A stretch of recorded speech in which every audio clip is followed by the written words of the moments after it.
Browser open हो चुका है। यहाँ पर मैं बीजी की 2 ऑफिशियल साइट्स हैं। पहला जो बहुत लंबा प्रोसेस से डाउनलोड करती है और दूसरी में बहुत शॉर्ट तरीके से हम डाउनलोड कर सकते हैं। तो मैं पहले आपका लॉन्ग प्रोसेस दिखा देता हूँ, जो कि है busy.in। हमने डाल दिया busy.in, हम एंटर मार लेते हैं। मारने के बाद ये हमारे पास वेबसाइट खुल चुकी है। यहाँ पर हम प्रोडक्ट पे जाएंगे। प्रोडक्ट पे हमने क्लिक कर दिया है, ये हमारा पेज खुल रहा है। पेज हमारा खुल चुका है। हम स्क्रॉल डाउन करके नीचे की तरफ जाएंगे। नीचे जाने के बाद यहाँ पर आ रहा है फुल वर्जन, हम फुल वर्जन पे क्लिक कर देंगे। यहाँ पर हम अपना नाम डाल लेते हैं।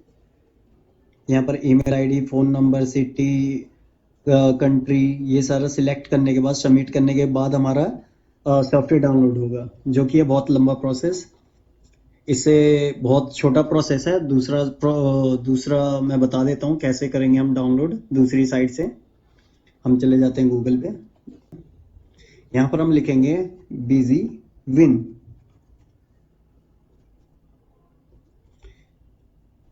बिजी विन लिख के मैं एंटर मार लेता हूँ। एंटर मारने के बाद ये हमारा फर्स्ट वाला जो दिख रहा है bizwin.com, हम इस पर क्लिक कर लेंगे। क्लिक करने के बाद ये जो अपना सेकंड नंबर पे है ये प्रोडक्ट्स, हमें इस पे क्लिक करना है। इस पे क्लिक करते ही यहाँ पर सारे वर्जन्स आ गए। आपको कौन सा वर्जन डाउनलोड करना है? सबसे लेटेस्ट वर्जन है busy21। ये जो है इसे सबसे लेटेस्ट वर्जन है, जो कि जनवरी 7 2021 में अपडेट आया है इसका। हम इसे क्लिक टू डाउनलोड क्लिक कर लेंगे। ये हमारा रर फाइल में डाउनलोड हो जाएगा। अगर आपके सिस्टम में विनरर नाम का सॉफ्टवेयर नहीं है तो ये आपके सिस्टम में कुछ वायरस टाइप का दिखाई देगा, जो कि ओपन भी नहीं होगा। अब मैं बता देता हूँ, अगर आपके सिस्टम में विनरर नहीं है तो उसे कैसे डाउनलोड करना है। आप नॉर्मली अपने गूगल पे आ जाएंगे। जैसे मैंने अपना गूगल खोल लिया। गूगल खोलने के बाद यहाँ पर आप लिखोगे विनरर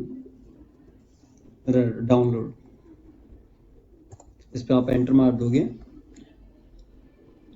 एंटर मारने के बाद ये जो फर्स्ट वाला है इस पर आप क्लिक कर दोगे। बाकी मैं इसका लिंक डिस्क्रिप्शन में डाल दूंगा। ये डाउनलोड रर है, इस पर क्लिक कर दोगे आप। क्लिक करने के बाद स्क्रॉल डाउन कर लेंगे, ये रहा डाउनलोड विनरर, इस पर क्लिक कर देना है। क्लिक करने के बाद कुछ ही सेकंडों में ये यहाँ पर डाउनलोड लग जाएगा। देखिए ये लग चुका है, मेरे पास है तो मैं इसे कैंसिल कर देता हूँ। वरना ये जिसके सिस्टम में, जैसे आपके सिस्टम में नहीं है तो ये आपको एक वायरस टाइप का दिखाई देगा। कोई सा भी सेटअप आप डाउनलोड करते हो तो वो आपको सेटअप नहीं, आपको दिखाई देगा वायरस टाइप का। तो आपके सिस्टम में विनरर होना जरूरी है, जिससे आपकी कोई सी भी जिप फाइल हो वो नॉर्मल दिखाई दे। जैसे ये मेरा डाउनलोड हो रहा है। बाकी मैं आपको विनरर का भी लिंक डाल दूंगा डिस्क्रिप्शन में, और बीजी विंस का भी मैं लिंक डाल दूंगा। वैसे आप गूगल पे जाके भी टाइप कर सकते हो और हमारे लिंक से भी क्लिक करके डाउनलोड कर सकते हो। हमारा बीजी का सेटअप डाउनलोड हो चुका है। हम इसे क्लिक कर लेते हैं, शो इन फोल्डर कर लेंगे। अगर आपका डायरेक्ट ओपन होता है या डाउनलोड होके आपको दिखाई नहीं देता कि कहाँ गया है, तो आप डायरेक्ट कंट्रोल जे कर सकते हैं। कंट्रोल जे करने से आपका डाउनलोड्स की फाइल खुल जाएगी। जैसे ये है मेरा सेटअप, मैंने इसे ओपन कर लिया है। इसमें राइट क्लिक मारता हूँ, ओपन कर लेता हूँ। ओपन करने के बाद ये है बीजी का सेटअप। बीजी के सेटअप पे मैंने एंटर मार दिया है। ये इंस्टॉल होने के लिए इंस्टॉल होएगा अब हमारे सिस्टम में। अब ये पूछ रहा है आपको ये फाइल आपके हार्ड डिस्क में इंस्टॉल करनी है। हमने यस कर दिया। यस करने के बाद ये अपना थोड़ा प्रोसेस लेता है। देखिए BG21 ये सबसे लेटेस्ट वाला है जो हम इस समय इंस्टॉल कर रहे हैं। अभी यहाँ पर ये नेक्स्ट का आ गया। फर्स्ट वाले को हम नेक्स्ट कर लेते हैं। अब यहाँ पर हम ये एक्सेप्ट कर लेते हैं।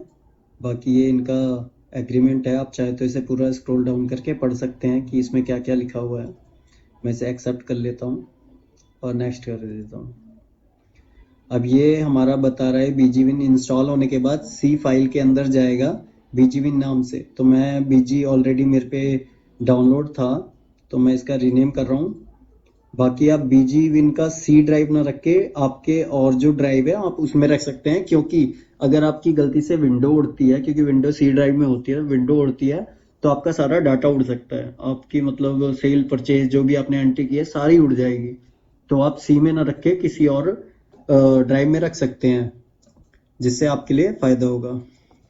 इसे मैं रीनेम कर रहा हूँ क्योंकि मेरे पे ऑलरेडी BG है। मैं इसे ओके कर देता हूँ, फिर नेक्स्ट कर देता हूँ। अब ये आ गया इंस्टॉल के लिए कि आपके सिस्टम में इंस्टॉल करना है, मैंने कर दिया यस। अब ये हमारे इंस्टॉल हो रहा है सिस्टम में। ये हमारा इंस्टॉल हो रहा है, देखिए ये डेस्कटॉप पे आइकन बन के आ गया BG21। सबसे लेटेस्ट जो अपडेट है 21 उसका आ चुका है। अब ये पूरी फाइलें इंस्टॉल हो रही है, इंटरनली काम कर रहा है अभी।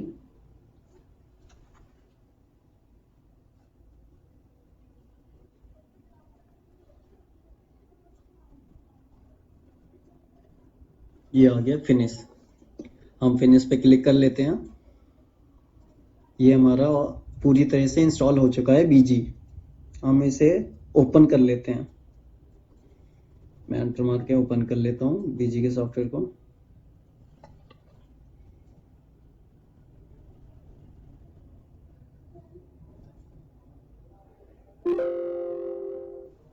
हमारे सिस्टम में जो विंडो डली हुई है उसके ये फायरवॉल से अलाउ मांग रहा है कि ये जो हमारा सॉफ्टवेयर है ये चलाना है कि नहीं चलाना। तो हम इसे अलाउ एक्सेस कर देते हैं। ये हमारा डाउनलोड हो चुका है BG सॉफ्टवेयर। ये अभी लाइसेंस नहीं है इसमें, ये अभी डेमो मोड है जी। ये लगभग 30 डेज तक आपका चलेगा, उसके बाद ये आपका सॉफ्टवेयर बंद हो जाएगा। आपको ये सॉफ्टवेयर कंटिन्यू रखने के लिए इसके अंदर लाइसेंस डलवाना होगा, जो कि आप हमारे डिस्क्रिप्शन में या हम पे कॉल करके पूरी जानकारी ले सकते हैं कि आपको लाइसेंस कैसे डालना है या फिर कैसे आपको हेल्प मिलेगी। बाकी हम देख लेते हैं, हम इसे क्लोज कर देते हैं। अब यहाँ पर ये बता रहा है कि आपका BG के अंदर 3 वर्जन होते हैं, बेसिक, स्टैंडर्ड और इंटरप्राइजेस। बेसिक के अंदर हमारी ये सारी चीज़ें हैं जिसके अंदर हमारा सेल परचेज GST रिपोर्ट देखना होता है। और स्टैंडर्ड के अंदर बेसिक के सारे फीचर्स प्लस में ये सारे फीचर्स और ऐड हो जाते हैं, जैसे सेल का अपना कोटेशन बनाना, परचेज का कोटेशन बनाना, चालान बनाना सिस्टम से, पोस्ट बिलिंग काउंटर, ऐसे बहुत सारे फंक्शन ऐड हो जाते हैं। और इंटरप्राइजेस जो है इसके अंदर आपका बेसिक प्लस स्टैंडर्ड प्लस आपके ये सारे ऐड हो जाते हैं, जैसे पेरोल पेरोल पेरोल इंक्वायरी हो जाती है। इसमें हम टैक्स का सब कुछ देख सकते हैं, ब्रांच वाइज रेट देख सकते हैं। आप इनमें से जो भी आप सिलेक्ट करना चाहते हैं, आपका जिस हिसाब से आपका सॉफ्टवेयर का काम हो उस हिसाब से आप सिलेक्ट कर सकते हैं। जैसे मैंने बेसिक कर लिया, हम इसे सेट डिफ़ॉल्ट कर रहा हूँ, वैसे आप सेव कर सकते हैं। मैंने सेट डिफ़ॉल्ट कर दिया, एंटरप्राइजेस पे सेव कर दिया। सेव करने के बाद मैंने यस कर दिया। या ये अभी हमारा ओनली डेमो मोड डाउनलोड हुआ है। अगली वीडियो में मैं बताऊंगा कि हम अपनी कंपनी कैसे क्रिएट कर सकते हैं। तो सबसे पहले हम BG में एक कंपनी क्रिएट कर लेते हैं। तो सेकंड ऑप्शन आप देख रहे हैं, क्रिएट कंपनी। जैसे ही आप एंटर करेंगे तो यहाँ पे यस और नो के लिए पूछता है। ये इसलिए पूछता है कि जो आप कंपनी क्रिएट कर रहे हैं, क्या आप उसकी ट्रेनिंग वीडियो देखना चाहते हैं। जैसे ही आप इसे यस करेंगे तो ये BG की ऑफिशियल साइट और यूट्यूब पे ले जाएगा आपको, और वहाँ पे आपको बताएगा कि किस तरीके से कंपनी क्रिएशन करना है। तो हमें ऑलरेडी आता ही है, तो मैं इसे नो कर देता हूँ।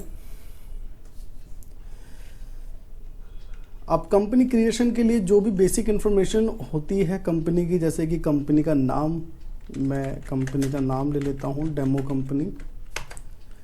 उसके बाद अगर आप शॉर्ट नेम रखना चाहते हैं, जैसे कि मैंने रख दिया DC, कंट्री जिस कंट्री में भी है, और उसके बाद स्टेट, अगर आप उत्तर प्रदेश से हैं, आपकी कंपनी किसी भी स्टेट से है, आप अपने यहाँ पे स्टेट चूज़ कर सकते हैं। उसके बाद आप कौन से फाइनेंशियल ईयर से अपनी कंपनी के अंदर वर्किंग स्टार्ट करना चाहते हैं, तो 1/4/20 यानी कि 20-21 का फाइनेंशियल ईयर इसमें क्रिएट होगा। अगर आप 18-19 बनाना चाहते हैं तो 1/4/18, तो अभी 20 चल रहा है तो 20 मैंने सेलेक्ट कर लिया। उसके बाद आप यहाँ पे अपनी कंपनी का एड्रेस आप बता देंगे, और एड्रेस के लिए आपको 4 लाइन मिल जाती है।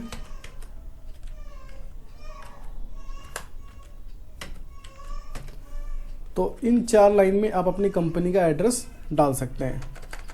उसके बाद आप यहाँ पे मोबाइल नंबर डाल सकते हैं। अगर कोई ईमेल आईडी है आपकी तो आप ईमेल आईडी डाल सकते हैं।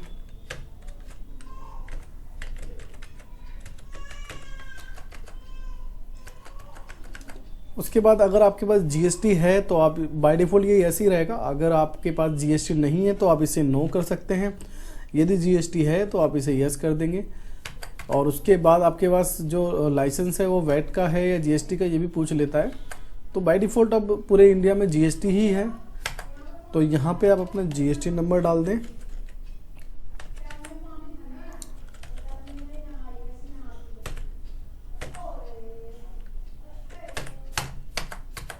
उसके बाद आपसे ये पूछता है कि जो आपने जीएसटी लिया हुआ है वो रेगुलर है या कॉम्पोजिशन है, आप यहाँ पे बता देंगे। उसके बाद डिफ़ॉल्ट टैक्स है आपका तो डाल दें, नहीं तो अंदर सारे ऑप्शंस अवेलेबल हैं। आप आइटम वाइज टैक्स डाल सकते हैं और बिल वाइज भी टैक्स ले सकते हैं। तो जैसे ही आप इसको सेव करेंगे तो ये ऑटोमेटिक जितने भी डिफ़ॉल्ट्स मास्टर्स होते हैं उसको ये क्रिएट करता है आपके बैकएंड में, जिसमें आपका कम से कम भी 50 से 1 मिनट 50 सेकंड से लेकर 1 मिनट तक लग सकता है।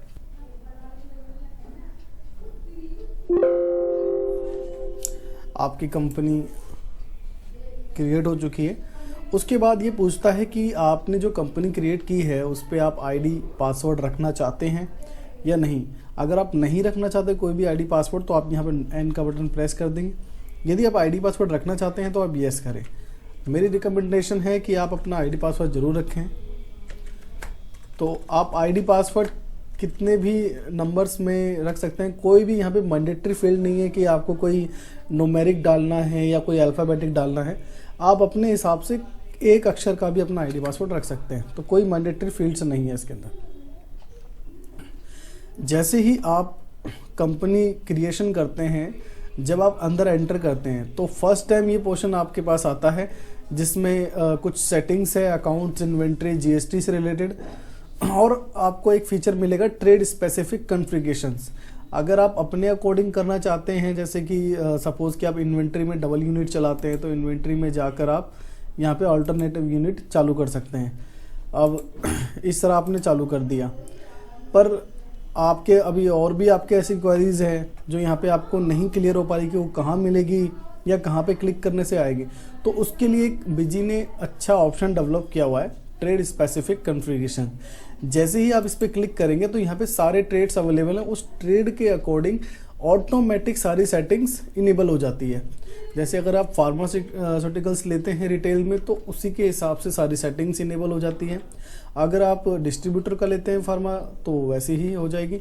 इसी तरह से इलेक्ट्रॉनिक, मोबाइल शॉप, एफएमसीजी, जितने भी आपको यहाँ पे दिख रहे हैं अभी कुछ ही ट्रेड्स यहाँ पर अवेलेबल हैं, और आने वाले टाइम में बहुत सारे ट्रेड ऐसे हैं जो स्पेसिफिक यहाँ पर आपको दे दिया जाएगा, जिस पे आप वन टाइम चूज़ करके आपकी सारी सेटिंग्स इनेबल हो जाए। तो आप यहाँ से चूज़ कर सकते हैं बस सिंपली एंटर करके, और उसके बाद आप इसको सेव कर देंगे। मैं इसको अभी क्वाइट कर देता हूँ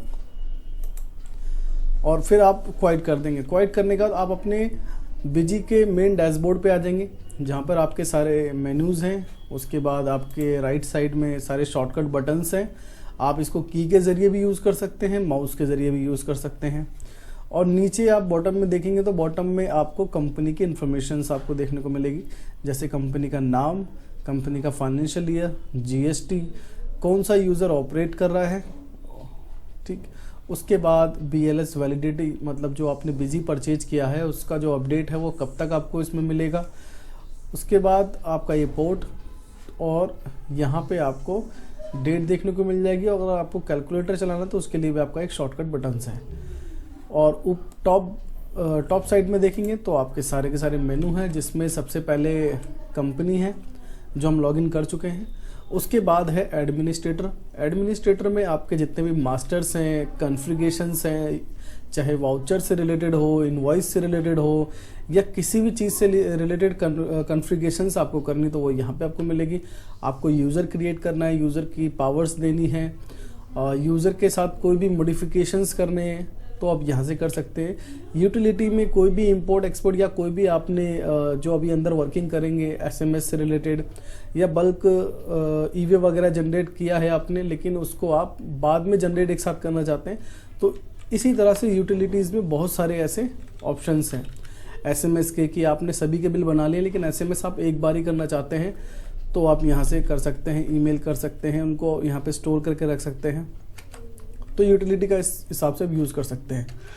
बल्क अपडेशन में जो भी आप शीट या कैटेगरी, जो भी आप HSN वगैरह है, आप यहाँ पे पहले से ही क्रिएशन करके रख सकते हैं और उसको अपडेट भी कर सकते हैं अगर आपने पहले से किया हुआ है। उसके बाद आपको मिल जाता है इसमें डाटा एक्सपोर्ट इंपोर्ट। इसमें आप एक्सेल से अपने बिजी में डेटा डाल सकते हैं।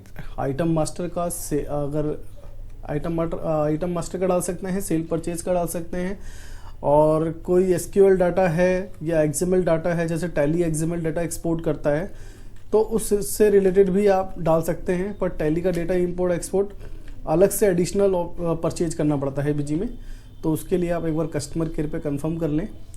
फिर मिसलिनियस है डेटा, ये भी डेटा से रिलेटेड है। उसके बाद चेंज फाइनेंशियल ईयर, अगर आपको नया फाइनेंशियल ईयर बनाना है तो यहाँ से बना सकते हैं। उसके बाद आपको देखने को मिलेगा ट्रांजैक्शन में आपके जो भी सेल, परचेज और पेमेंट, रिसिप्ट, स्टॉक, प्रोडक्शन, अगर आप मैन्युफैक्चरिंग कर रहे हैं, चालान वगैरह बनाते हैं, तो वो सारा का सारा आपको ट्रांजैक्शन में देखने को मिलेगा। डिस्प्ले में आपको जितने भी आपकी रिपोर्ट्स है, जितने भी आपकी GST की रिपोर्ट है, अकाउंट्स की रिपोर्ट है, इन्वेंट्री की रिपोर्ट है, आउटस्टैंडिंग की रिपोर्ट है, सारी की सारी रिपोर्टें आपको डिस्प्ले में देखने को मिल जाएगी। और same as it is option है आपका प्रिंट में। अगर आप देखेंगे ध्यान से तो इसमें और इसमें दोनों में आपके सेम ऑप्शन है। बस अंतर ये है कि आप यहाँ पर अपनी रिपोर्ट को, अपनी सेल परचेज को जैसे ही ओपन करते हैं तो उसको आप यहाँ पे इंस्टेंटली एडिट भी कर सकते हैं, डिलीट भी कर सकते हैं। बट प्रिंट वाले ऑप्शन में आप अपनी रिपोर्टों को देख सकते हैं और उसका प्रिंट ले सकते हैं, ना उसको यहाँ पे मॉडिफाई कर सकते हैं ना डिलीट कर सकते हैं। बस सिंपल सा आंसर है इसका। उसके बाद है हाउसकीपिंग में आपके जो मास्टर का बैलेंस है, जितने भी आपके मास्टर हैं उसे अपडेट करना है अगर आप पुराने फाइनेंशियल ईयर से आए हैं, या फिर GST समरी है, या फिर जितने भी आपको यहाँ पे ऑप्शन दिख रहे हैं कुछ भी अगर अपडेट से रिलेटेड। उसके बाद हेल्प है, हेल्प में आप शॉर्टकट कीज़, क्या नया बिजी में आ रहा है, और बिजी और भी इसमें इस तरह के लिंक हैं कि आप अगर एंटर करते हैं तो बिजी सॉफ्टवेयर का जो ऑफिशियल यूट्यूब चैनल है उसके ऊपर ले जाएगा और आप वहाँ से सारी इन्फॉर्मेशन गेन कर सकते हैं। उसके बाद है फेवरेट, जो भी आप वर्किंग कर रहे हैं आप यहाँ पे फेवरेट बना के रख सकते हैं, जो आपके रेगुलर यूज़ हो रहे हैं आपके। उसके बाद है बारकोड। एड ऑन में अगर आप खुद का बारकोड जनरेट करना चाहते हैं तो ये ऑप्शंस आपको परचेज करना पड़ता है, एड ऑन करवाना पड़ता है, जिसमें आप बारकोड जनरेट कर सकते हैं। तो ये कुछ तरह के ऑप्शंस हैं जिनको मैंने आपको डिस्क्राइब कर दिया कि कौन से ऑप्शन का क्या यूज़ है, कौन से मेनू का क्या यूज़ है। अब हम सबसे पहले इसमें एडमिनिस्ट्रेटर में मास्टर को चेक करते हैं।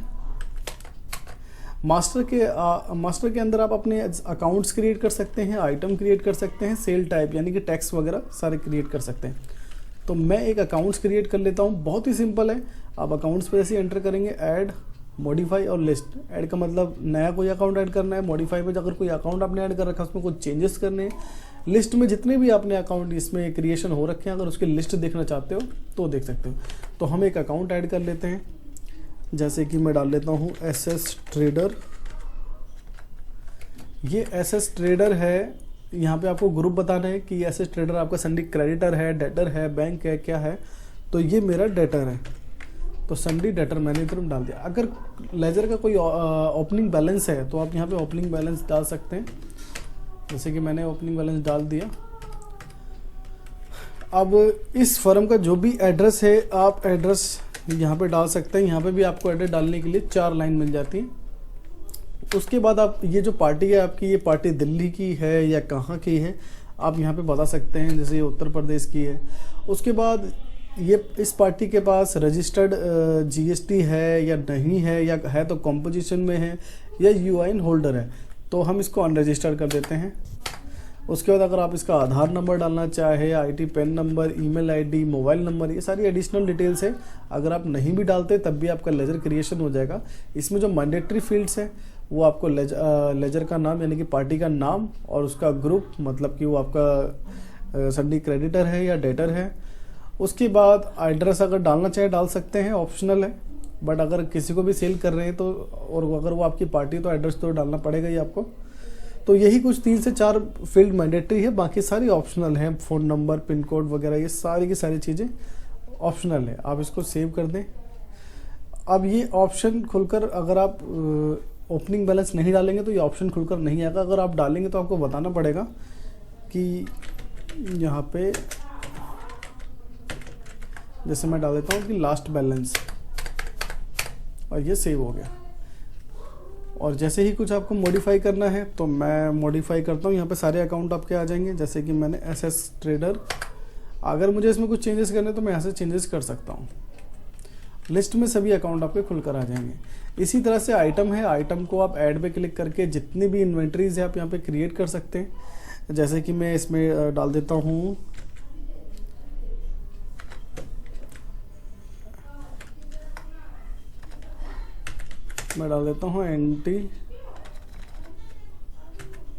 एंटीवायरस। इसके बाद एलियास है, एलियास में आप कोई भी शॉर्टकट आइटम कोड या कुछ भी ऐसी चीज़ डाल सके जो आपको सेल में सर्च करने में आसानी हो। उसके बाद यहाँ पर भी ग्रुप है, यहाँ पे बाय डिफ़ॉल्ट जनरल है। अगर आप चाहते हैं कि आपकी इन्वेंट्री सारी ग्रुप वाइज हो, जैसे कि अगर आप कोई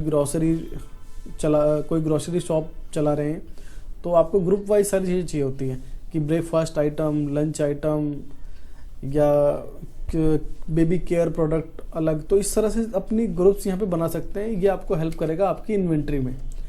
उसके बाद जैसे कि हमने वहाँ से चालू किया था ये मल्टी यूनिट, बाय डिफ़ॉल्ट आपके इसमें आएगा नहीं, तो मैं यहाँ पे NA डाल देता हूँ। आप अपने यहाँ पे यूनिट चूज़ कर सकते हैं कि आपके जो आपने अभी बनाया है वो पीसेस में सेल करते हैं या किस में सेल करते हैं। उसके बाद है कि आप जो भी ये आइटम बना रहे हैं वो कितने % की है, तो आप यहाँ पे डाल देंगे। उसका HSN कोड क्या है आप यहाँ डाल देंगे। सेल प्राइस कितने में सेल करना चाहते हैं आप, परचेज प्राइस क्या है आपका, अगर आप डालना चाहें। कोई मैंडेटरी फील्ड नहीं है, आप सेल परचेज के टाइम पे इंस्टेंट डाल सकते हैं। MRP क्या है, मिनिमम कितने में सेल करना चाहते हैं। ये बहुत अच्छा फीचर है कि अगर आप इस रेट से नीचे जाते हो तो बिजी आपको मना कर देगा कि इस रेट में आप सेल नहीं कर सकते। अगर सेल्फ वैल्यूएशन प्राइस डालना चाहते हो कि परचेज के अकॉर्डिंग नहीं, आप अपने अकॉर्डिंग डालना चाहते हो तो यहाँ पे डाल सकते हो। उसके बाद है इंक्लूसिव रखना चाहते हो इस आइटम के टैक्स को या एक्सक्लूसिव, इसको बाय डिफ़ॉल्ट आप छोड़ दें क्योंकि सेल परचेज के टाइम पे ये पूछ लेता है, तो आप यहाँ पे ना ही डालें तो ठीक है। सेल डिस्काउंट कितना आप इस पर रखना चाहते हैं और परचेज डिस्काउंट क्या आता है आपके पास, तो ये भी अगर डिफाइन करना चाहें और उसका डिस्क्रिप्शन यहाँ पे बताना चाहें आइटम की। उसके बाद यहाँ पे एक ऑप्शन मिल जाता है क्रिटिकल लेवल का, इसमें आप यहाँ पे बता सकते हैं कि ये कम से कम कितने आइटम होने चाहिए आपके पास, ज़्यादा से ज़्यादा कितने होने चाहिए और कितने ऑर्डर पे आपका रीऑर्डर ये बन जाए, तो आप यहाँ पे पहले से बता सकते हैं। बहुत अच्छा ऑप्शन है ये। उसके बाद आप यहाँ पे देखेंगे स्किप इन GST रिपोर्ट, अगर आप इसे यस कर देते हैं तो ये GST की रिपोर्ट में आइटम आपका नहीं आएगा। और डोंट मेंटेन स्टॉक बैलेंस में आपका जो ये है इसका स्टॉक बैलेंस मेंटेन नहीं होगा। जैसे बहुत सारे सर्विसेज सेक्टर में है, जैसे AC वगैरह रिपेयर करने वाले लोग हैं, तो वो तो क्या है वो सर्विस के आइटम क्रिएट करते हैं, जैसे विजिट चार्ज या सर्विसेज AC सर्विसेज, तो उनके लिए बहुत बेटर है। अगर कोई इंडिविजुअल ही अगर कोई नहीं चाहता कि मैं स्टॉक बैलेंस मेंटेन करूं तो वो भी कर सकता है। और यहाँ पे स्पेसिफिक आप अपने वेंडर को सिलेक्ट कर सकते हैं, यानी कि जिससे आप ये सामान परचेज करते हैं, और इसको सेव कर दिया। तो इस तरह से आप इसमें आइटम क्रिएट कर सकते हैं। उसके बाद ट्रांजैक्शन में हम चलते हैं। ट्रांजैक्शन में आप जैसे ही सेल करना चाहेंगे, परचेज करना चाहेंगे, सेल रिटर्न करना चाहेंगे, तो हर जगह आपको 3 ऑप्शन मिलेंगे, ऐड, मॉडिफाई और लिस्ट। ऐड से आप नया ऐड करेंगे, मॉडिफाई से कोई अगर ऐड किया है अपने पहले से उसमें चेंजेस करने हैं, और लिस्ट में सभी लिस्टें आपके पास खुलकर आ जाएगी। तो सबसे पहले हम एक परचेज कर लेते हैं। तो जैसे ही मैंने परचेज पे किया, आपको सीरीज़ देखने को मिलेगा, जैसे बाय डिफ़ॉल्ट यहाँ पे मेन बना होता है। अगर आप अपने हिसाब से सीरीज चलाना चाहते हैं तो आप सीरीज बना सकते हैं एडमिनिस्ट्रेटर में, कॉन्फ़िगरेशन, वाउचर कॉन्फ़िगरेशन के अंदर। बाय डिफ़ॉल्ट इसमें बना होता है, मोस्टली बाय डिफ़ॉल्ट ही की ज़रूरत होती है सभी बिजनेस में। अगर कोई अपने अकॉर्डिंग चीज़ें चलाना चाहता है तो वो कर सकता है। वाउचर नंबर इसमें ऑटोमेटिक नहीं चलता, परचेज के इसमें आपको डालना होता है। तो जो भी आपको पार्टी से बिल नंबर मिला वो बिल नंबर आप यहाँ पे डाल देंगे, और कितने % पे आपको टैक्स मिला। अगर कोई बाय डिफ़ॉल्ट एक है तो आप बाय डिफ़ॉल्ट डाल सकते हैं, जैसे 12% या लोकल आएगा आपके पास, या इंटर स्टेट आएगा। अगर आपके पास मल्टीपल टैक्स आए हैं तो आप यहाँ पे सिंपली आइटम वाइज ले सकते हैं। आइटम वाइज में जो आइटम के अंदर टैक्स लगा होगा वो बाय डिफ़ॉल्ट पिक करता हो जाएगा, और यहाँ पे आपकी पार्टीज आ जाएगी, और आप यहाँ पे पार्टी को सिलेक्ट कर लेंगे। यदि कोई पार्टी आपकी नहीं बनी तो यहीं से आप F3 प्रेस करके पार्टी क्रिएशन कर सकते हैं इंस्टेंट। तो जैसे मैंने ऑलरेडी इसमें बनाया हुआ है, मैं कैश में परचेज कर लेता हूँ। ठीक है, अनरजिस्टर्ड बता रहा है। उसके बाद आपका जो है मटेरियल सेंटर, अगर आपके पास मल्टीपल गोडाउन्स है या मल्टीपल आपके पास फैक्ट्रीज है जहाँ से स्टॉक वगैरह आपका आता है, तो आप यहाँ पर उसको अच्छी तरह से इम्प्लीमेंट कर सकते हैं। बाय डिफ़ॉल्ट मेन स्टोर यहाँ पे है, और यहाँ पे आप इनपुट गुड्स ले लेंगे। उसके बाद आपकी सभी आइटम की लिस्ट यहाँ पे इनेबल हो जाएगी। हमने अभी एक ही आइटम बनाया तो हमें एक ही आइटम शो हो रहा है, ऐसे ही आप मल्टीपल आइटम बनाएंगे तो मल्टीपल आपको शो होने लगेगा।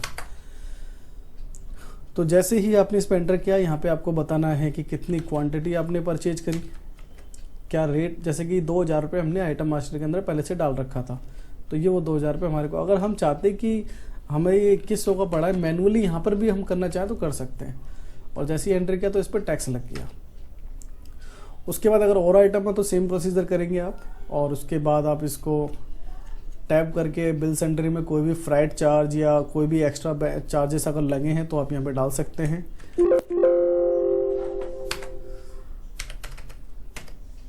उसके बाद इसको आप सेव कर सकते हैं, बिल नंबर आपका डालेंगे।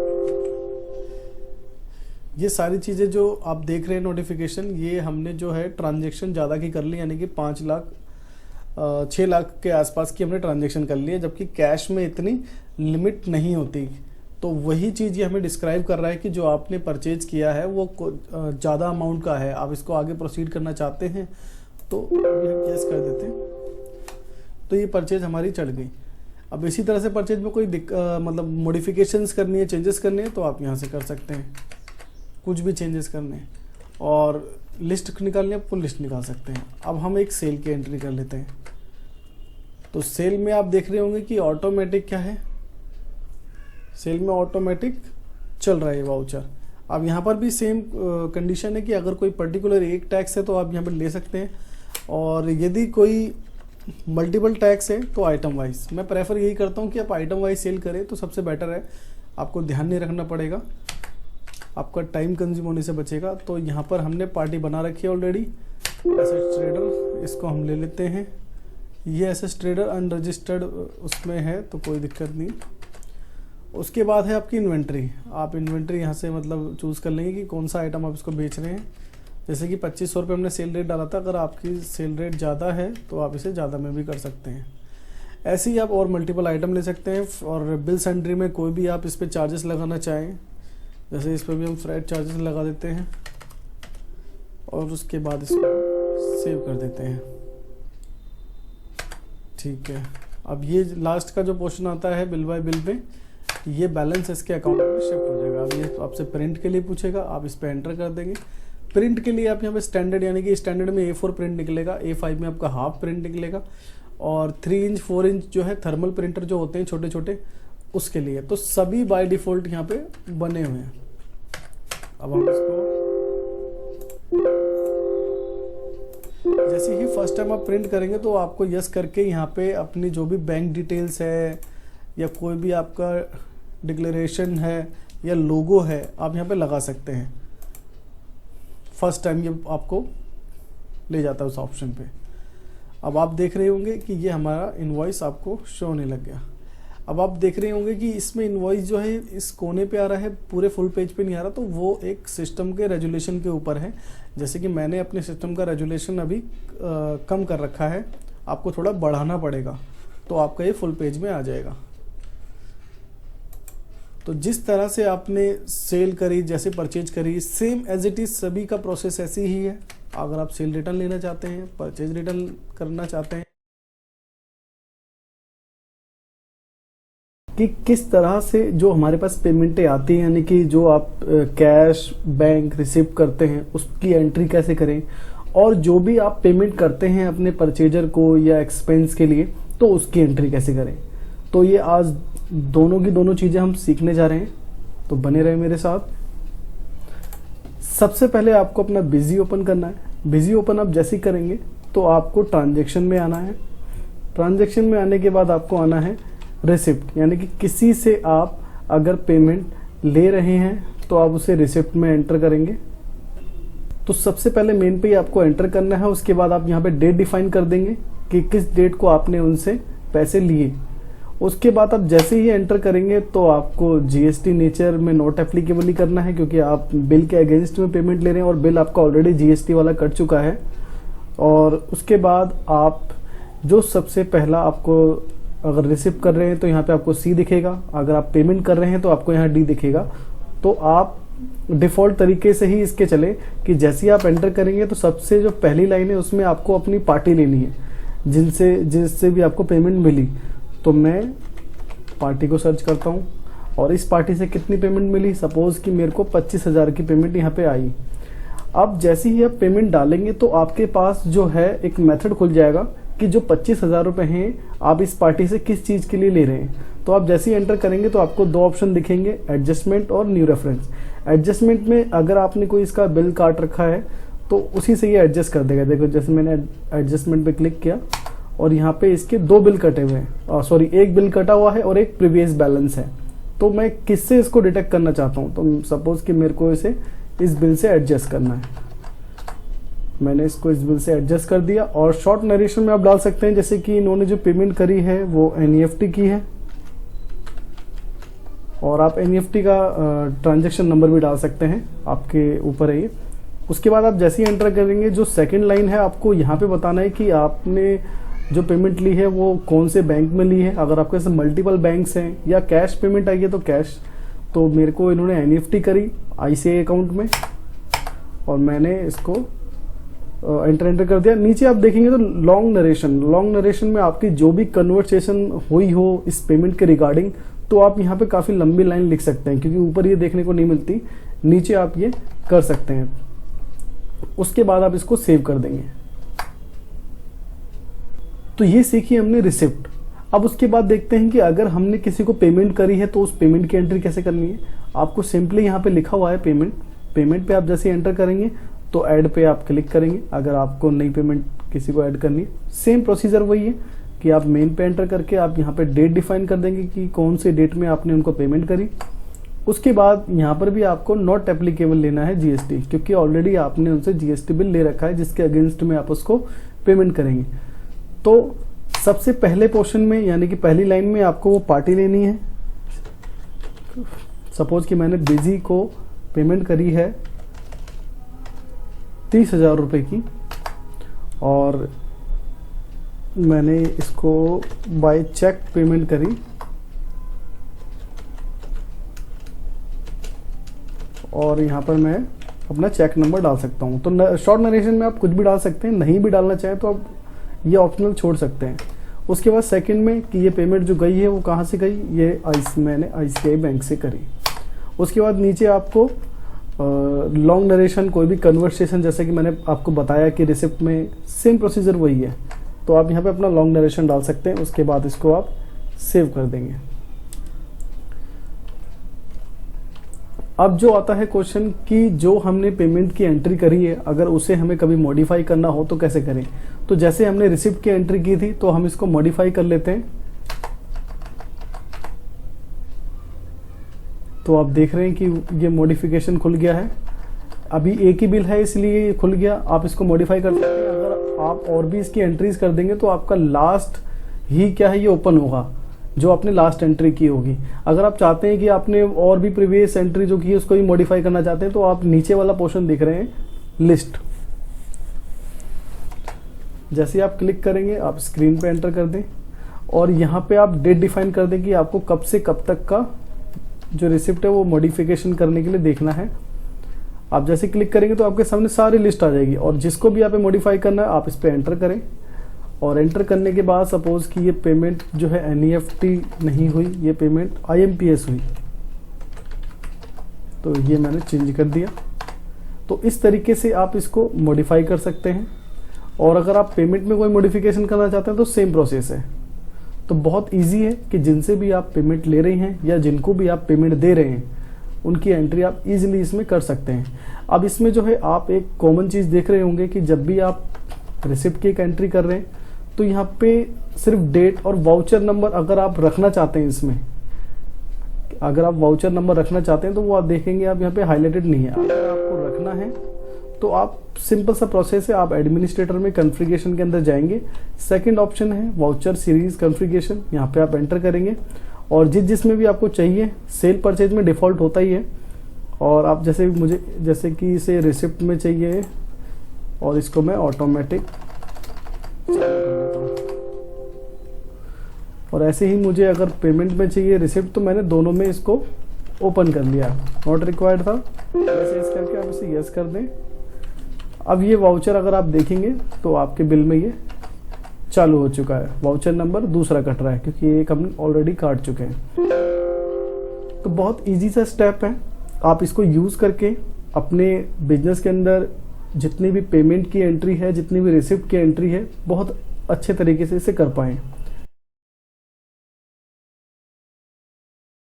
के बाद पार्ट आता है आपके रिपोर्ट्स का, जैसे कि अगर मुझे रिपोर्ट निकालनी है अपने फाइनेंशियल फाइनल रिजल्ट की कि बैलेंस शीट क्या है, P&L क्या है, तो आप यहाँ से निकाल सकते हैं।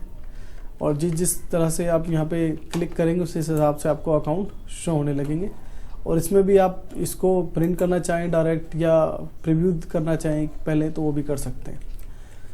और ऐसे ही ज़्यादातर जो लोगों को ज़रूरत होती है अकाउंट रिपोर्ट की ज़रूरत होती है कि लेज़र में वन अकाउंट आप जैसे लेंगे, आप जैसे इसे एंटर करते जाएंगे आपको समझ में आता जाएगा कि कहाँ पे आपको एंटर करना है, वो पूछता जाएगा। अगर आपका जो भी क्वेरी है, अगर आप चाहते हैं कि मल्टीपल अकाउंट्स आप वहाँ पे सिलेक्ट करें तो मल्टीपल, वन अकाउंट चूज़ करेंगे तो वन अकाउंट। जैसे मैं एसएस ट्रेडर की स्टेटमेंट निकाल देता हूँ।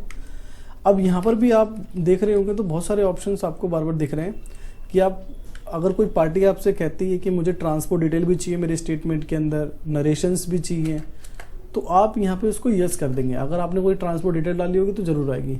ऐसे ही अगर वो कहता है कि मैंने आपसे क्या आइटम परचेज किया उसके अंदर आप वो भी मेरे को स्टेटमेंट में भेजिए, रेफरेंस नंबर क्या था वो भी आप मुझे भेजिए। तो पार्टी कुछ भी कहती है आपसे तो सारे मोड अवेलेबल हैं, सारी चीज़ें सुटेबल है, जैसे आप इसको निकालना चाहें। तो मैं प्रीव्यू करके देखूँ तो ये मेरे को जो एक ऑफिशियल्स जो स्टेटमेंट होती है वो यही होती है। अगर कोई पार्टी डिमांड करती है कि नहीं मुझे बिल के मेरे स्टेटमेंट के अंदर आइटम भी बताओ, तो आप इस ऑप्शन को इनेबल कर दो और फिर उसके बाद आप देखो तो आप इसमें देख रहे होंगे आइटम एंटीवायरस हमने 10 पीस बेचा था, इतने रुपए का अमाउंट।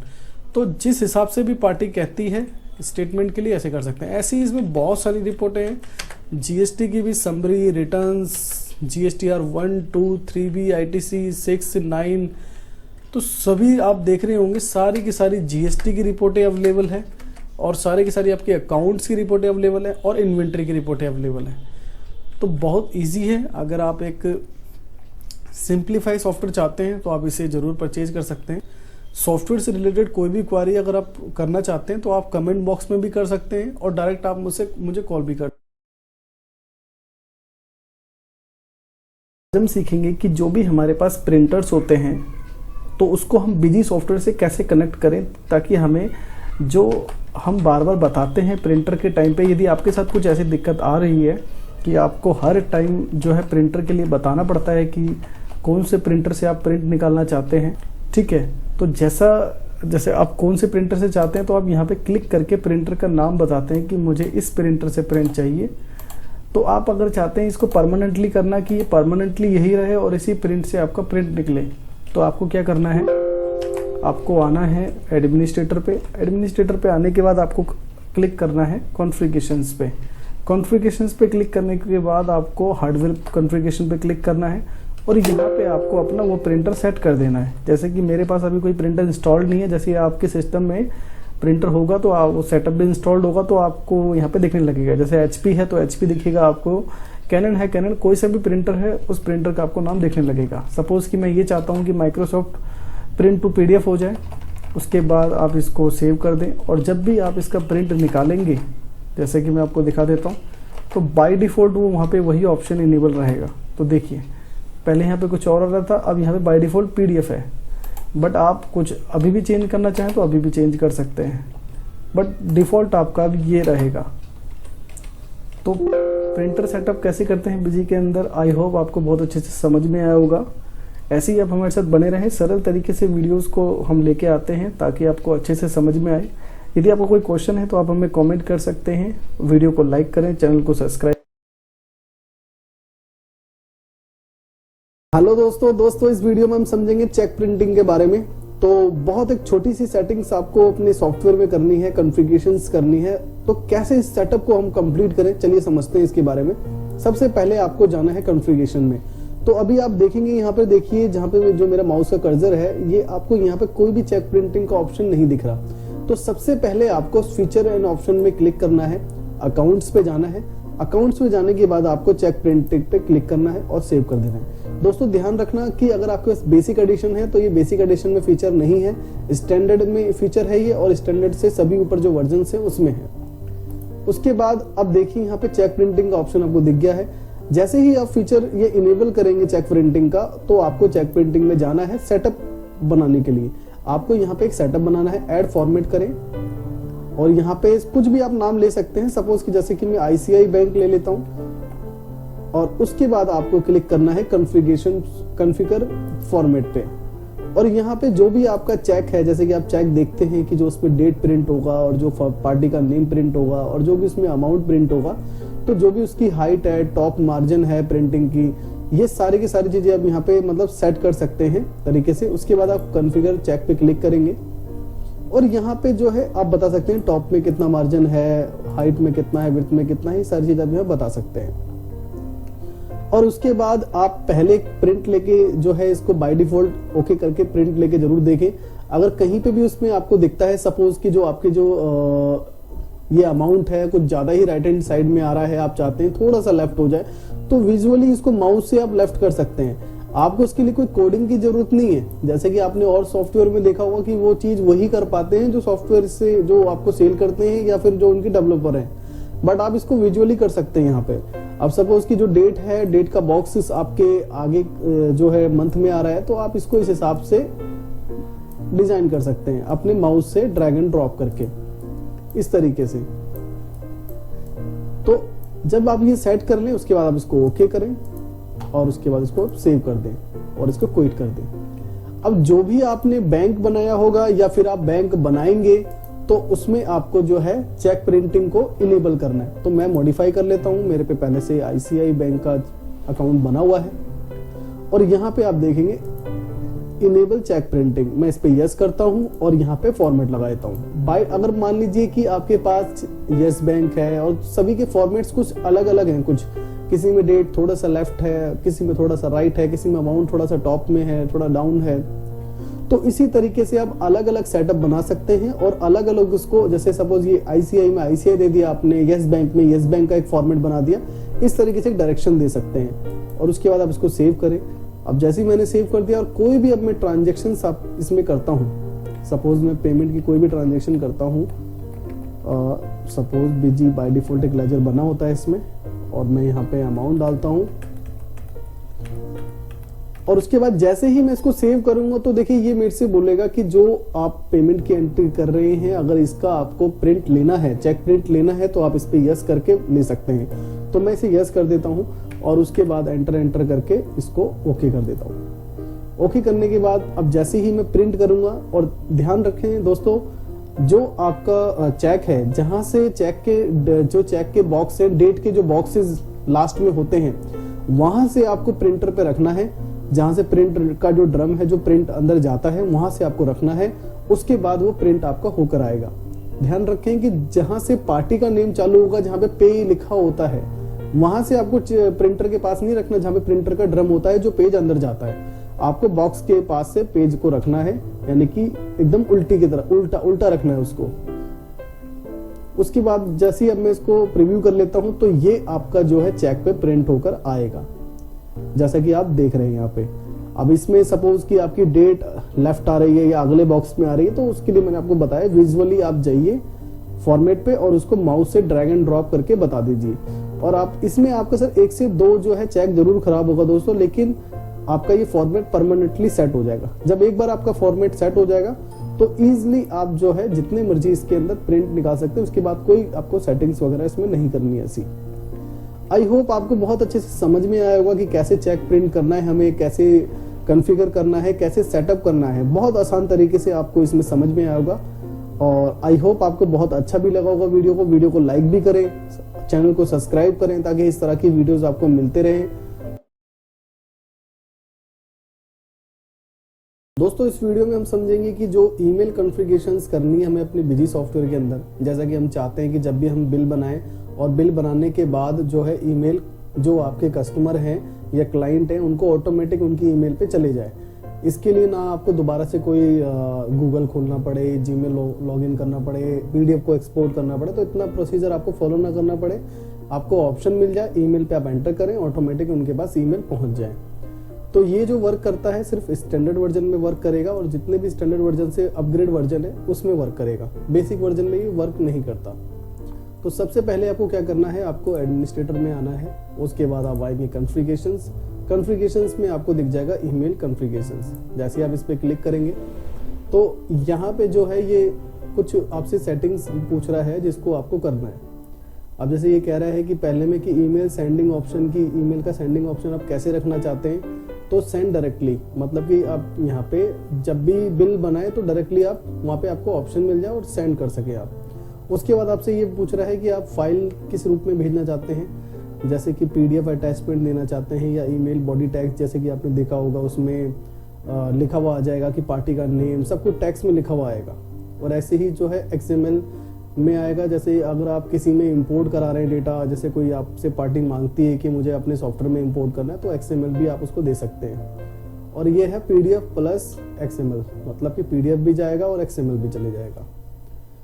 तो मैं यहाँ पे PDF कर देता हूँ। जो बेसिक नीड है वो जो ज़्यादातर जो फ्रिक्वेंटली यूज होता है वो PDF ही यूज होता है। उसके बाद आपको यहाँ पे जो भी आपकी ईमेल आईडी है, सपोज याहू पे है, जीमेल पे है, या आपकी खुद की कोई वेबसाइट है, और जो भी आपका डोमेन है वो डोमेन है, डोमेन की ईमेल आईडी से आप भेजना चाहते हैं, डायरेक्टली कंपनी की मेल आईडी से भेजना चाहते हैं, तो किसी की भी आप मेल आईडी से अगर भेजना चाहते हैं तो आपको करना क्या है, सबसे पहले आप जैसे ही गूगल लिखेंगे, अब सपोज कि याहू का आपको SMT नेम चाहिए पूरा, तो आप यहाँ पे याहू लिखें और यहाँ पे SMT सेटिंग्स पे एंटर कर दें। तो उसका कंप्लीटली जो है, जैसे कि इसका जो पोर्ट नंबर है वो 465 है, और उसके बाद जो इसका SMT है वो ये है SMTP। तो इस तरीके से जो है आपको कहाँ कॉपी करना है, कहाँ पेस्ट करना है, मैं आपको बताता हूँ। मैं यहाँ पे जो कर रहा हूँ कॉन्फ़िगर, वो कर रहा हूँ जीमेल का, क्योंकि मोस्टली सभी के पास जीमेल है। तो जैसे ही आप जीमेल करेंगे तो सबसे पहले इसको कॉपी कर लें सर्वर के इसके नेम को, जो कि है smtp.gmail.com। तो वो आपको डालना है यहाँ पे SMTP सर्वर में। उसके बाद आपको क्या करना है, ये और वैसे बाय डिफॉल्ट ऑटोमेटिक जो है ये जो भी इसका पोर्ट है ये ले लेगा। जैसे कि आपकी कंपनी की ईमेल आईडी है, ये चीज ये बाय डिफॉल्ट नहीं लेगा। उसके लिए आपको अपने डोमेन में जाना है। डोमेन में जाने के बाद आपको वहां पे आपका SMTP पूरा का पूरा मिल जाएगा, एक पोर्शन अलग से ही उसमें बना होता है। तो ये चीज आपको कौन बताएगा, ये चीज जिनसे आपने वेबसाइट बनवाई होगी या जिनसे आपने डोमेन लिया होगा, आप वहां पे जाएंगे तो वो आपको मिल जाएगा। अब यहाँ पे जो भी ID पासवर्ड है आपके जीमेल का, वो आपको यहाँ डालना है। तो जैसे कि मैं यहाँ पे ID और पासवर्ड डाल देता हूँ। उसके बाद ये पोर्ट नंबर ऑटोमेटिक इसने ले ही लिया है, जैसे ही आपने ये डोमेन डाला है, जो गूगल का मतलब SMTP सर्वर नेम है वो डाला है। उसके बाद आपको फ्रॉम कि जैसे कि आप यहाँ पे चाहते हैं आपकी कंपनी का नेम लिखा हुआ है, और जब ये मेल किसी के पास जाए और जब वो किसी पे रिप्लाई करे तो वो किस पे चाहते हैं आप। सपोज कि मैं चाहता हूँ कि ईमेल आईडी जो ईमेल जाए वो इससे जाए और रिप्लाई किसी और पे आए। अगर वो रिप्लाई करना चाहता है तो मैंने सपोज कर दिया इस पे, और उसके बाद जो है बाय डिफॉल्ट जो है हेडर, मतलब कि जब भी किसी के पास मेल जाएगा तो यहाँ पे जैसे कि आप ये डाल सकते हैं डियर सर एंड मैम, और उसके बाद कुछ कंटेंट लिखना चाहें जैसे कि ग्रीटिंग, कुछ भी आप अपने तरीके से लिख सकते हैं। और उसके बाद आपका ये इनवॉइस, ऐसे ही आप फुटर में चाहते हैं तो फुटर में भी आप कर सकते हैं। तो इस तरीके से आप अपना हेडर फुटर जो है लगा सकते हैं, और जो आपका अटैचमेंट है वो आपका जो भी सेल इनवॉइस है वो पीडीएफ में कन्वर्ट होके चले जाएगा। उसके बाद आपको क्या करना है, सेव करना है इसे। उसके बाद जो भी आप सेल इनवॉइस काटेंगे, जैसे कि मैं एक सेल इनवॉइस चढ़ा लेता हूं, तो आपको क्या करना है, सबसे पहले जब आप इनवॉइस काट लेंगे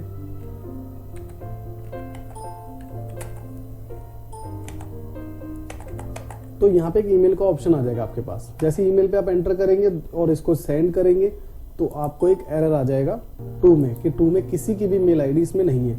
इसके लिए क्या करना है आपको, जब भी आप पार्टी क्रिएशन करें, कोई भी नई पार्टी बनाए या जो भी आपकी पार्टी बन चुकी है उसमें आपको क्या करना है, मॉडिफिकेशन करना है। एक फील्ड है यहाँ पे ईमेल की, तो यहाँ पे आपको क्या है, ईमेल डाल के रखना है पार्टी का।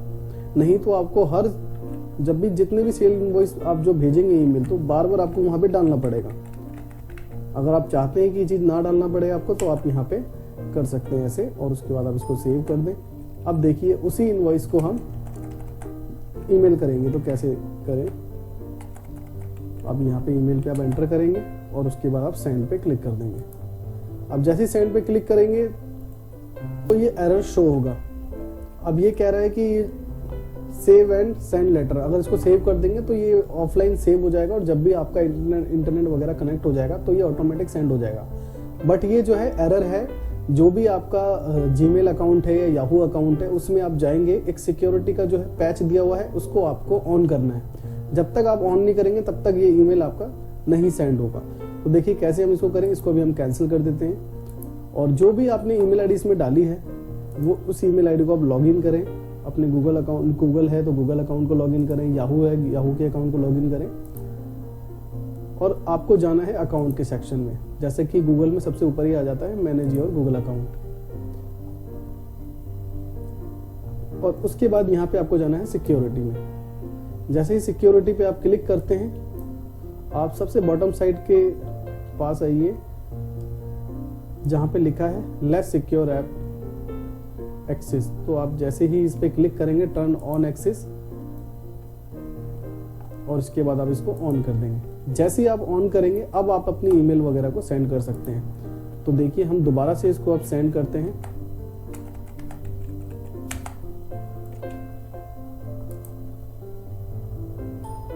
तो देखिए ये ईमेल सक्सेसफुली सेंड हो चुका है। अब मैं आपको ईमेल आईडी भी खोलकर दिखा देता हूं।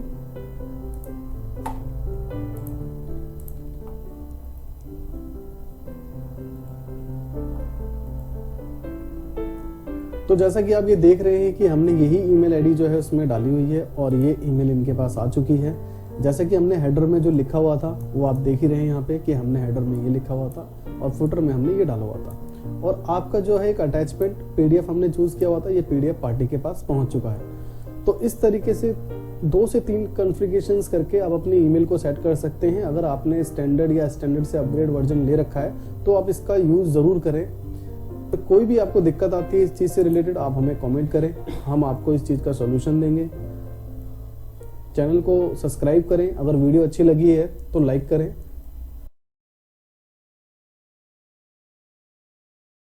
हेलो दोस्तों इस वीडियो में हम सीखेंगे कि बिजी सॉफ्टवेयर के अंदर हम नया फाइनेंशियल ईयर कैसे बनाएं, और जो हमारा पुराने फाइनेंशियल ईयर का जो भी डेटा होगा जैसे ओपनिंग बैलेंस, स्टॉक, ये सारी चीजें हम कैसे देखें। तो चलिए स्टार्ट करते हैं। तो सबसे पहले जैसे ही आप कंपनी लॉगिन करेंगे, लॉगिन करने के बाद आपको आना है एडमिनिस्ट्रेटर में, और एडमिनिस्ट्रेटर में आप सबसे लास्ट में आएंगे चेंज फाइनेंशियल ईयर। तो यहाँ पे आपका जो भी नया फाइनेंशियल ईयर बनाने का ऑप्शन होगा वो आपको देगा, और अगर आपके पहले से ही पुराने फाइनेंशियल ईयर होंगे, अगर आपने बना रखा है तो आपको यहाँ पे ऊपर दिखेंगे। तो अभी मेरे को नया बनाना है, तो मैंने न्यू ईयर फ्रॉम पे क्लिक किया, वो 1/4/21 से, और मैंने इसको ओके किया। अब ये मेरे से कुछ चीज़ें पूछता है कि जो आपका ओपनिंग बैलेंस है, डेटा वगैरह जो भी आपको लेना है, तो आप यहाँ पे इसको स्टार्ट करें। आप किसी पे भी टिक अनटिक मत करिए, जो भी आपका डेटा है वो ऑटोमेटिक जो है बिजी आपके नए फाइनेंशियल ईयर पे लेके आ जाएगा। और जो नए फाइनेंशियल ईयर में जो डेटा आता है वो ओपनिंग बैलेंस का ही आता है। अगर आप चाहते हैं कि बिल क्या था, उस बिल में क्या आपने दिया है, तो ये सारी चीज़ देखने के लिए आपको आपके पुराने फाइनेंशियल ईयर में ही जाना पड़ेगा। नए फाइनेंशियल ईयर में बस आपका जो बैलेंस है पिछला वो लेके आ जाता है वो। तो नया फाइनेंशियल ईयर बन चुका है। अब आपको जैसे ही आप दोबारा से यहाँ पे क्लिक करेंगे चेंज फाइनेंशियल ईयर पे, तो देखेंगे कि आपका जो पुराना अभी जो करंटली खुला हुआ है आपका वो 21-22 खुला है। ये कैसे देखेंगे आप सबसे टॉप की साइड पे देखिए, जहाँ पे आप मेरा माउस करते देख रहे होंगे, यहाँ पे एबीसी आपकी कंपनी का नाम लिखा हुआ है और 21-22 का भी आपका फाइनेंशियल ईयर खुला हुआ है। अगर आपको आपके पुराने फाइनेंशियल ईयर में जाना है जो कि 20-21 का है, तो आप चेंज फाइनेंशियल ईयर में जाके आप यहाँ से जा सकते हैं। अब हमें देखना यह है कि क्या जो हमारा पिछला जो भी बैलेंस था वो आया है या नहीं आया है, तो मैं आपको दिखा देता हूँ। सबसे पहले मैं आपको ले चलता हूँ रिपोर्ट में। तो सबसे पहले हम बैलेंस चेक कर लेते हैं, क्योंकि 2 पार्टी मैंने इसमें एज ए टेस्टिंग के लिए बनाया हुआ है और पिछले में मैंने उसकी एंट्री भी की हुई है। तो अब मैं देख लेता हूँ क्या उसका बैलेंस यहाँ पे मुझे शो होता है या नहीं होता। तो एक पार्टी है जो जीजी ट्रेडर्स के नाम से मैंने बनाया हुआ था, और मैं इसको अभी फिलहाल चेक कर लेता हूँ इसका बैलेंस है या नहीं है। तो आप देख रहे हैं कि जो इसका ओपनिंग बैलेंस था 1,82,672 रुपये का, वो यहाँ पे आ चुका है। और ऐसे ही दूसरी पार्टी जो थी मेरी वो है एसबी एंटरप्राइजेस, और इसको भी अगर मैं देखना चाहूँ तो इसका भी ओपनिंग बैलेंस आ चुका है 13,35,268 रुपये 48 पैसे।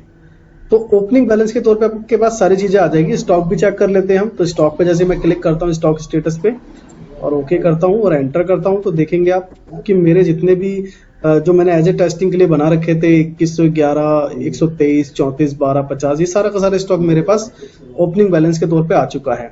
अब मैं जो भी ट्रांजेक्शन्स करूंगा यहाँ से वो ऑटोमेटिक लेस होता जाएगा, और जो भी पार्टी का बैलेंस था वो उसमें से भी वो लेस होते हुए जाएंगे अगर वो मुझे रिसीविंग देते हैं पेमेंट की।